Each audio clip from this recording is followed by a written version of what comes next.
Oiê, tudo bom? Boa tarde, gente. Saudade, viu? Nós vamos continuar com a apostila e nosso material carioca, 6º ano. Vamos terminar o conteúdo do primeiro bimestre, tá bom? Página 32. Na página 32, a gente tem uma linda pintura de Claude Monet. É a moça, na verdade a gente encontra como a menina no jardim de Giverny, que era o jardim da casa de Monet, um jardim que ele amava e dizia que era a sua maior obra de arte. Bem, Claude Monet foi um pintor francês considerado um dos mais importantes pintores da escola impressionista. O termo impressionista surgiu durante uma exposição realizada em 1874, quando Monet pintou o quadro Impressão Nascer do Sol. Ele estava no hotel e de lá ele teve essa vista linda do nascer do sol e então ele retratou isso em tela. Então nós vamos ver aqui então essa menina. Depois eu vou mostrar para vocês também, vou postar a obra referida aqui do nascer do sol. E agora nós vamos ver o quadro Menina no Jardim. Esse aqui. Então você reconhece logo as obras impressionistas pelo tipo de pintura. É uma pintura que realmente ela não é tão real, mas ela visa essa questão da impressão que te toca, e eu particularmente gosto muito. A questão número 1 diz: após contemplar essa obra de arte de Claude Monet, identifique a cena e o personagem, dando destaque ao contexto. Então olha só, a gente já falou, você vai ver que ela está no jardim porque muitas flores, ela está colhendo flores, é uma menina, né? E a gente tem também essa confirmação olhando aqui na descrição ao lado da pintura, que fala aqui onde está disponível e está dizendo que é um quadro de Claude Monet, Moça no Jardim de Giverny, pintado em 1888. Se você procurar na internet moça, você não vai encontrar esse quadro, se encontra como menina. Bem, então a gente já sabe que é uma menina e que está no jardim. E aí, pela pesquisa na internet, a gente descobre que esse jardim aí é o jardim de Claude Monet. Quem é a moça, quem é a menina, eu não sei dizer. 2. Observe o quadro com atenção. Agora pense e descreva que tipo de atitude ou comportamento a expressão do personagem demonstra. Registre suas impressões. Então, o que você, quando viu essa imagem, o que ela impactou, ou qual a impressão que você teve? Né? Eu adoro flores, gente, adoro flores. Por isso que a minha casa, onde eu posso, coloco flores. Inclusive aqui na minha bancadinha, ó. Porque eu realmente adoro flores, como pode ver aí, ó. Tem flor para tudo quanto é lugar na minha casa. Se observarmos a expressão, não está parecendo uma expressão assim de contentamento, alegria, mas algo bem pensativo, né? Focado. Não sei se ela tem um objetivo, está colhendo as flores para colocar na casa.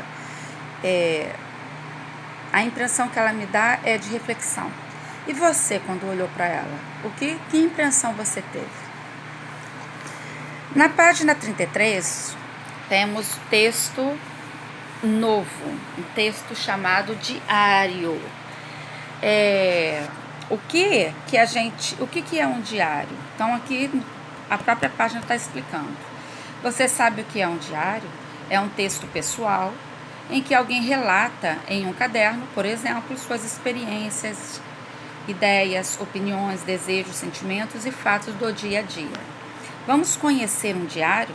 Abaixo, as 2 primeiras páginas do livro Diário de um Banana, escrito por Jeff Kinney, escritor norte-americano, que relata a história de um menino chamado Roderick, personagem principal do livro.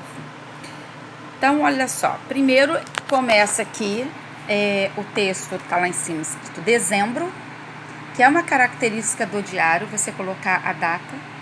Você pode colocar a data toda, dia, mês e ano. Ou, no caso aqui, só tem um mês. E vem o dia da semana logo embaixo, domingo. O pior de ouvir histórias das férias de alguém é fingir que está contente. Porque, na real, ninguém gosta de ficar escutando sobre a diversão dos outros. Só quero ouvir histórias de férias que deram errado. Assim, não me sinto mal por ter ficado de fora. Bem egoísta, né? Depois, a segunda parte diz assim: bom, a gente acabou de voltar de férias e, pode acreditar, eu teria ficado em casa se pudesse, mas não tive escolha. Algumas semanas atrás, essas férias nem estavam nos planos da minha família. Era um dezembro como outro qualquer e eu contava os minutos para a chegada do Natal. Mas a mamãe e o papai andavam muito estressados por causa dos preparativos para as festas de fim de ano. A gente estava bem atrasado na decoração da casa e tudo mais, e nada corria como desejado. Você observou que o texto foi escrito pelo próprio personagem, ou seja, está em primeira pessoa? Então, olha aqui, marcas da primeira pessoa. Vamos lá. A gente está se referindo à primeira pessoa, descrevendo mais de uma pessoa, mas usando a palavra gente no singular. Depois, ele fala, eu teria ficado, primeira pessoa. Não tive, o verbo tive, está concordando com a pessoa eu. Eu não tive. Novamente, primeira pessoa. Então, a gente sabe que a característica de um diário é escrever o texto em primeira pessoa. Eu estou escrevendo sobre minhas experiências, eu estou escrevendo sobre o que eu sinto. O diário é isso, é como se fosse um amigo onde você descarrega suas emoções, alguém que você confia para escrever aquilo que você pensa e registrar todos os seus sentimentos. Página 34.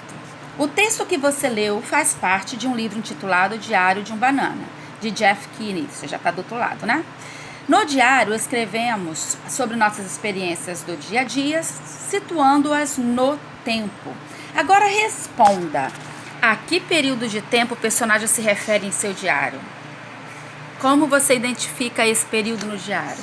Nós já vimos, então, olha, nós temos dezembro, escrito, nós temos domingo, dia da semana, e sabemos que é antes das festas de fim de ano, então é antes do Natal.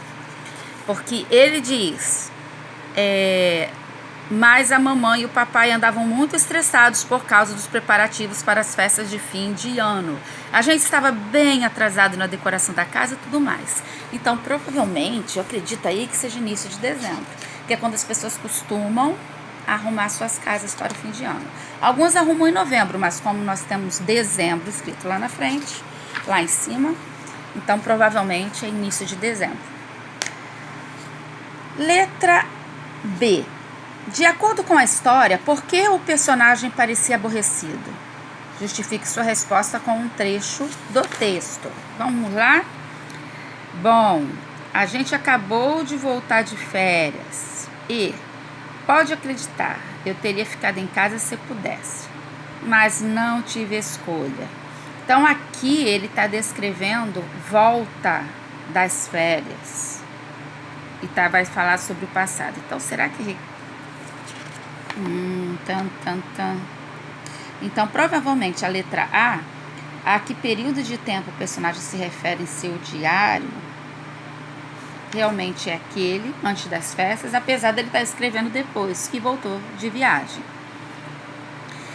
Ele diz assim, então, olha, eu teria ficado em casa se pudesse, mas não tive escolha. Isso aí já é um aborrecimento.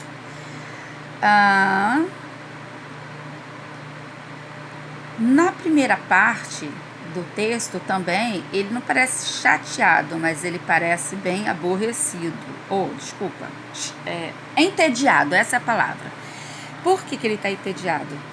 Porque ele não gosta de ouvir das viagens bem-sucedidas dos outros. Isso é horrível, né? Então, de acordo com a história, porque o personagem parecia aborrecido. Ele não queria ter viajado. preferia ficar em casa. Releia os seguintes trechos do texto, porque, na real, ninguém gosta de ficar escutando sobre a diversão dos outros. Bom, a gente acabou de voltar de férias e, pode acreditar, eu teria ficado em casa se pudesse. Então, aí o trecho que mostra que ele ficou aborrecido. Nesse texto, o uso das palavras grifadas é típico da linguagem formal ou informal. Na real, vocês acham que na real é o quê? É o que a gente usaria para falar com o presidente, para dar uma palestra para pessoas muito cultas, ou é uma gíria que a gente usa no dia a dia? Isso aí, linguagem informal. Na real, pode acreditar. Número 3. No trecho, só quero ouvir histórias de férias que deram errado. Assim, não me sinto mal por ter ficado de fora. Qual relação é estabelecida pela palavra grifada assim? Então, olha só. No trecho, só quero ouvir histórias de férias que deram errado. Assim, dessa forma, sendo assim. Tudo isso vai mostrar a consequência, né? Se eu ouvir histórias que deram errado, eu não me sinto mal. Então, é uma relação de consequência. No trecho, a gente estava bem atrasado na decoração da casa e tudo mais. A gente vai ver que essa palavra bem está escrita com letras maiúsculas. Por que será que colocou bem com letra maiúscula? Para dar ênfase. É um bem, bem mesmo. A gente pode colocar o bem também dando uma ênfase assim na fala. A gente estava bem atrasado. Então, significa que eles não estavam pouco atrasados. Eles estavam muito atrasados. Ok? Página 35. Que tal você organizar uma página do seu próprio diário? Como já dissemos, o diário é composto de um texto pessoal onde você narra algum fato, experiência, desejo ou sentimento feliz do seu dia a dia. Ou faz um desabafo sobre coisas que nos deixam insatisfeitos. Abaixo, um passo a passo para ajudar a começar o diário. Na verdade, a gente já teria começado o diário em classe se não tivesse acontecido todo esse problema, né, do coronavírus, porque eu adoro o diário para treinar escrita. Vocês melhoram muito quando escrevem diário. E lembra que a gente ia fazer textos extras para os alunos que tivessem com dificuldade de escrita? Pois é. Mas quando a gente voltar, a gente vai dar um jeitinho nisso. Aliás, vocês já podem começar agora e mandar para o e-mail que eu disponibilizei para vocês, né? saradeazevedo72@gmail.com. Dicas para o seu diário. Olha, lembre-se de que você está escrevendo para você mesmo e pode começar assim: meu querido diário. Inclua a data para rever em outra ocasião, que aí é legal botar a data para saber exatamente quando aconteceu. Registre o que desejar. Assine apresentando o autor do texto. Pesquisando na rede. Você já ouviu falar de blog? Blog é uma página na internet composta de parágrafos dispostos em ordem cronológica que pode ser atualizada frequentemente. Muitas vezes, eles funcionam como uma versão eletrônica e pública dos velhos diários pessoais. Criar um blog é muito simples. O blog é o meio mais fácil para as pessoas disseminarem suas ideias e opiniões. Em 5 minutos, você já começa a escrever, afirma a jornalista Flávia Durante, do Blá Blá Blog, www.flaviodurante.com/blog. Que tal, ou /blog, que tal pesquisar mais sobre blogs? Com certeza você vai descobrir muitas coisas interessantes e quem sabe não vai querer organizar um também com seus colegas.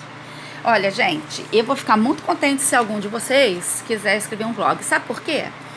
A gente olha pessoas magníficas, pessoas importantes, grandes escritores e acha que nunca vai ser como eles. Mas sabe, alguém aí do outro lado da telinha, meu aluno, pode ser um grande escritor. Eu já tive escritores incríveis e que estão se desenvolvendo agora. Pois é. Então, quem sabe você não vai escrever coisas muito interessantes no blog que vão bombar na internet. Que tal começarmos? Eu desafio vocês a isso, tá? Mas falem pra mim, que eu quero ajudar, se puder, se vocês quiserem, e quero também acompanhar. Página 36, leitura coletiva. Que tal a gente ler junto agora? O texto que você vai ler é um relato de viagem ao Monte Everest, que é o ponto mais alto da Terra. Esse monte atrai alpinistas de várias partes do mundo que desejam vencer o desafio de chegar ao seu topo. O Monte Everest fica localizado no Himalaia, fronteira entre o Nepal e a China. Olha, gente, eu não ia querer fazer isso nunca, apesar de que a visão de lá de cima deve ser linda. Mas muitas pessoas já morreram tentando escalar o Monte Everest. Agora, se a gente for ler esse texto, a gente vai reparar que aqui esse pedaço não está falando sobre a escalada do Monte Everest em si, mas de um deles. Porque na cordilheira do Himalaia há vários montes, dentre eles o Pico Everest. Ok? Everest, viagem à montanha abençoada. O lugar até que era confortável. Não dava para ficar em pé nem se mexer muito, mas isso não incomodava. O importante era que a temperatura estava sempre estável em agradáveis, entre aspas, 15 graus abaixo de zero, e estávamos abrigados do vento. À nossa volta reinava um silêncio profundo, profanado somente pelo ruído quase que imperceptível do nosso fogareiro a gás. Exaustos, mergulhados cada um nos seus pensamentos, quase não conversávamos enquanto a panela com o jantar passava de mão em mão. Cada um comia 1, 2 colheradas, devolvia a colher à panela e, lentamente, passava para o outro. O chá está pronto? Perguntou o chefe da equipe num inglês quase perfeito. Ainda vai demorar, respondi. O fogareiro está sem pressão e vai demorar para derreter a neve. Completei. Meio sonolento, examinando a outra panela que estava no fogo ao meu lado. Terminado o jantar, voltei para as profundezas do meu saco de dormir. À direita, apertados um ao lado do outro, meus companheiros faziam o mesmo. À esquerda, o fogareiro continuava aceso, transformando um montão de neve em 2 dedos de água quente para fazermos um chá. Éramos 4 alpinistas de 3 países diferentes, 2 poloneses, um americano e um brasileiro, mas com um único objetivo: fazer a primeira ascensão durante o inverno do Monte Makalu, de 8.470 metros de altitude, a 5ª montanha mais alta do mundo, no coração da cordilheira do Himalaia. Conversando sobre o texto, releia o trecho abaixo. O importante era que a temperatura estava sempre estável, em agradáveis 15 graus, abaixo de zero. Estávamos abrigados do vento. A palavra agradáveis está entre aspas. Por que esse sinal de pontuação foi utilizado? Por que será, gente? Será que 15 graus abaixo de zero é verdadeiramente agradável? Então, a gente vê ali que essas aspas para mostrar que não é esse agradável, não está exatamente dizendo, significando o agradável que a gente conhece. Mas é apenas diante daquele cenário de muito frio, né? Numa altitude incrível. Eles estavam bem, então até que estava agradável. Mas agradável mesmo não era. 2. Esse texto é um relato pessoal, ou seja, ele apresenta uma narração sobre algum fato ou acontecimento na vida de uma pessoa. De acordo com a narrativa, qual era o objetivo da viagem da equipe ao Monte Everest?